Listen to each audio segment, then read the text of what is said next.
दोस्तों BPSC TRE 3.0 से related जो सचिव जी हैं उनका बयान आ चुका है काउंसलिंग को लेकर के, ज्वाइनिंग को लेकर के। तो आप सभी अगर जिस भी वर्ग से भी होंगे, चाहे पीआरटी से 6 to 8 से 9 to 10 11 to 12, आप सभी के लिए यहाँ पे इंपॉर्टेंट है। साथ ही दोस्तों टीजीटी पीजीटी का रोस्टर, यहाँ पे भी जो है सीटों की संख्या कम देखने को आपको मिल रही है कि चाहे वो आपका टीजीटी का हो या फिर पीजीटी का हो, सब कुछ यहाँ पे हम लोग डिटेल में जानेंगे। आप सब बने रहिएगा वीडियो के लास्ट तक बिना स्किप किए। दोस्तों नए हो चैनल पर, विजडम मास्टर चैनल को सब्सक्राइब कर लीजिएगा, बेल आइकन को प्रेस कर लीजिएगा ताकि इसी तरह की जो ऑथेंटिक अपडेट आप तक टाइम पर पहुंचती रहे।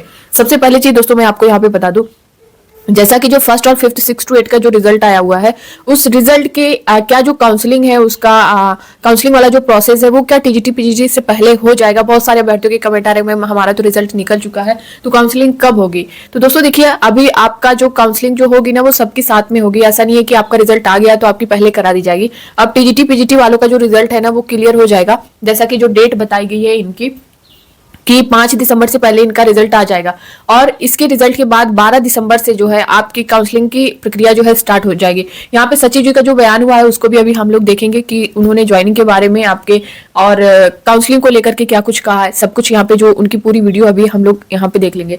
फिलहाल दोस्तों यहाँ पे आपकी जो काउंसलिंग है ना वो सीरियल वाइज होगी, मगर 12 दिसंबर के बाद होगी।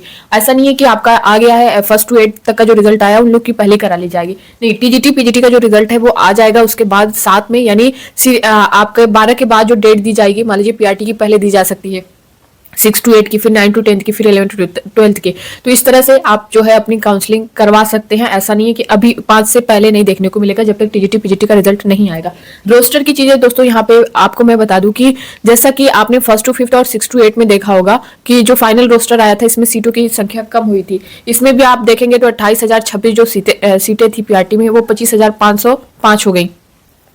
वही 6 to 8 में भी आप देखेंगे तो इसमें भी जो है 19,000 से 18,000 सीटें कम हुई, 18,000 जो है हो गई, सीटें कम हुई। तो यहाँ पे 9 to 10 और 11 to 12 में भी यही चीजें आपको देखने को मिलने वाली है। अगर दोस्तों 9 to 10 का अगर आप देखेंगे तो यहाँ पे जो सीटों की संख्या है वो आपकी है 16,970 सीट है इसमें से। और इसमें दोस्तों जो अगर टोटल हम देखें रोस्टर अगर आपका आता है ना, तो इसमें से भी आपको 800 से 1,000 सीट आपकी कम होने ही वाली है, चाहे वो आपका 9 to 10 है या फिर 11 to 12 है। इसमें भी जो है जो फाइनल रोस्टर आएगा आपको सीटों की संख्या कम दिखेगी। जब सीटों की संख्या कम होगी और यहाँ पे जैसा कि आपका जो 50% पर ये हो रहा है, जो रोस्टर क्लियर हो रहा है, तो इसमें यूआर की जो सीटें हैं वो प्लस होंगी। जैसे यहाँ पे आप स्क्रीन पर देख सकते हैं जो सब्जेक्ट वाइज आपकी वैकेंसी थी, ये तो आपकी महिलाओं की है, ये इसमें देख सकते हैं। हिंदी में आप देखेंगे तो 2,069 सीट है, जिसमें महिलाओं की देखेंगे तो यहाँ पे 743 सीट है। तो इसमें जो सीटें हैं ना यूआर की 534 सीट जो दिख रही है, ये सीटें प्लस होंगी और बढ़ेंगी। जो यूआर मेल की सीटें हैं, यूआर फीमेल की सीटें हैं वो प्लस होंगी, बढ़ेंगी। लेकिन अदर जो है ईडब्ल्यूएस का है, अत्यंत पिछड़ा वर्ग वाले हैं, अनुसूचित जाति अनुसूचित जनजाति वाले हैं, इन लोगों की सीटें कम हो जाएंगी और यूआर की सीटें बढ़ने वाली हैं। और सभी सब्जेक्ट में बढ़ेंगी, चाहे आपका हिंदी हो, अंग्रेजी हो, साइंस मैथ से हो, एसएसटी हो, संस्कृत, उर्दू, फारसी, बांग्ला, ललित कला, नृत्य, शारीरिक शिक्षा, मैथिली, संगीत, सभी में जो है जो यूआर की सीटें हैं वो प्लस होने वाली है। तो यहाँ पे यूआर का फायदा होगा जो आपका रोस्टर आने वाला है। आपने 1 to 5 और 6 to 8 में भी देखा होगा यही चीजें। और यहाँ पे चाहे आपका टीजीटी हो पीजीटी हो, दोनों में दोस्तों यही चीजें चलने वाली है। रोस्टर में आपकी सीटें कम होंगी और यूआर की सीट जो है यहाँ पे प्लस होगी। दूसरी चीज दोस्तों यहाँ पे मैं आपको बता दूं, 9 to 10 में अगर आप देखेंगे तो टोटल जो है जो सीट आपकी है 16,970 सीट है, जिसमें से जो आवेदन हुए थे ना वो हुए थे 1,44,911, और इसमें जो अभ्यर्थी उपस्थित थे एग्जाम हॉल में वो थे 1,31,265। तो इसमें जो जो अभ्यर्थी प्रेजेंट थे उनका परसेंटेज अगर देखा जाए तो 90 से 91% अभ्यर्थियों ने एग्जाम दिया है। और एक सीट पर अगर देखा जाए तो यहाँ पे 7 कैंडिडेट हैं। तो यहाँ पे भी आपको जिस तरह से सबसे ज्यादा अगर हम भीड़ देखें तो 6 to 8 में आपको देखने को मिली होगी। उसके बाद आपका यही 9 to 10 है।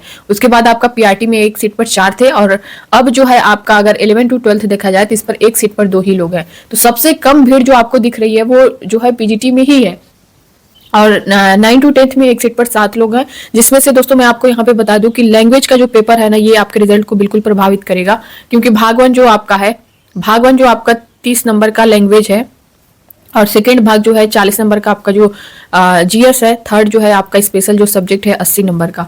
अब यहाँ पे अगर आप जो पीआरटी और 6 to 8 का जो रिजल्ट आया उसमें आप देखेंगे पीआरटी में जो 81 कट ऑफ गई है यूआर मेल की, UR मेल की जो 81 कट ऑफ गई, वहीं फीमेल की 70 गई है। तो बहुत से ऐसे कैंडिडेट हैं जिनका 81 नंबर है PRT में, फिर भी उनका सिलेक्शन नहीं हुआ है, लिस्ट में नाम नहीं है।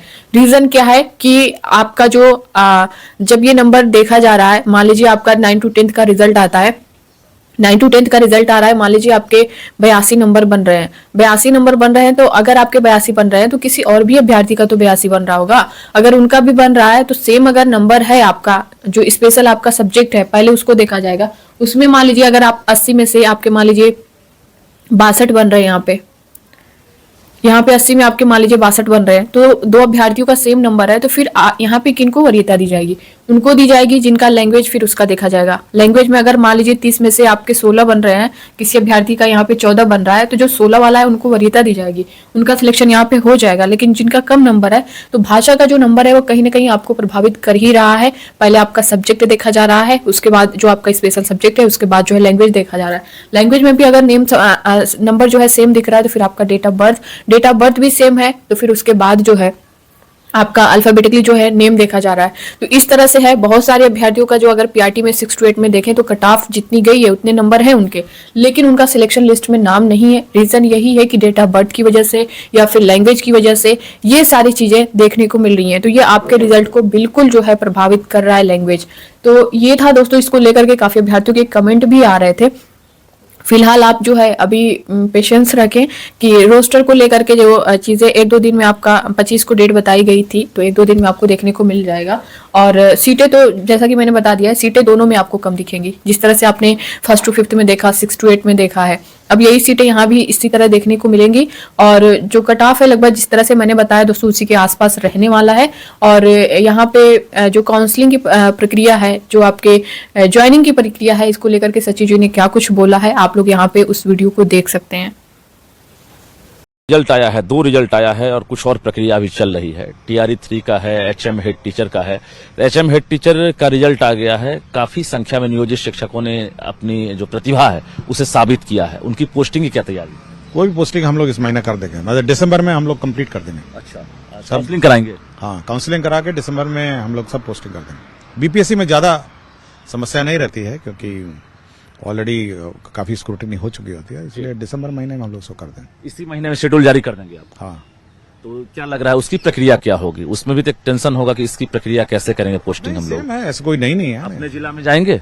अब एडवर्टाइजमेंट में बहुत स्पष्ट लिखा हुआ था, हाँ।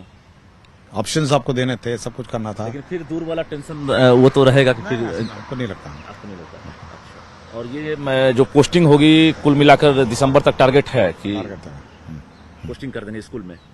+2 स्कूल आपका तो फुलफिल हो जाएगा HM का, वो जो खाली +2 भी हो जाएगा और प्राइमरी भी हो जाएगा। केवल बीच वाला स्कूल पेंडिंग रह गया है, जिसको हम लोग भरेंगे। अच्छा, TRE 3 वाला जो रिजल्ट फेज वाइज आ रहा है, खासकर अगर 1 to 5 और 6 to 8 की बात करेंगे, तो उसकी काउंसलिंग पहले करेंगे? अभी ये काउंसलिंग कंप्लीट करना ना, तो सक्षमता वाला काउंसलिंग भी अभी पूरा करना है। सक्षमता 2 का रिजल्ट भी आया है, तो इसका भी हम लोग कंप्लीट कर देंगे। अच्छा, तो ये जो अप्लाई होगा इसमें सक्षमता 2 वाले भी अप्लाई करेंगे इसमें? ये अभी चांस नहीं? पहले जो रिजल्ट आया पहले उसको कंप्लीट करने दीजिए ना जी। लेकिन साथ ही साथ सब चलेगा, कर देंगे हम लोग कंप्लीट। TRE 3 का एक तरह से टारगेट होगा ना कि इनकी काउंसलिंग कब करें? HM हेड टीचर का पहले होगा या TRE 3 की काउंसलिंग पहले? सब एक साथ हम लोग कर देंगे, सब कर देंगे हम लोग। दिसंबर आपका पूरा पोस्टिंग का ईयर मंथ रहेगा? कंप्लीट कर देंगे हम लोग, कंप्लीट कर देंगे। हम लोग नहीं चाहते कि जनवरी और फरवरी में इसको पेंडिंग कंप्लीट कर देंगे। चाह रहे कोई टीचर को निराश होने की जरूरत नहीं है। हम लोग हैं, टीचरों का ख्याल रखने के लिए हम लोग तत्पर हैं। टीचर बच्चों का ख्याल रखें यही उम्मीद करते हैं हम लोग। विषयवार टीचर की संख्या लग रही है अब धीरे धीरे बहुत। इसके बाद भी आगे भी कुछ टारगेट है?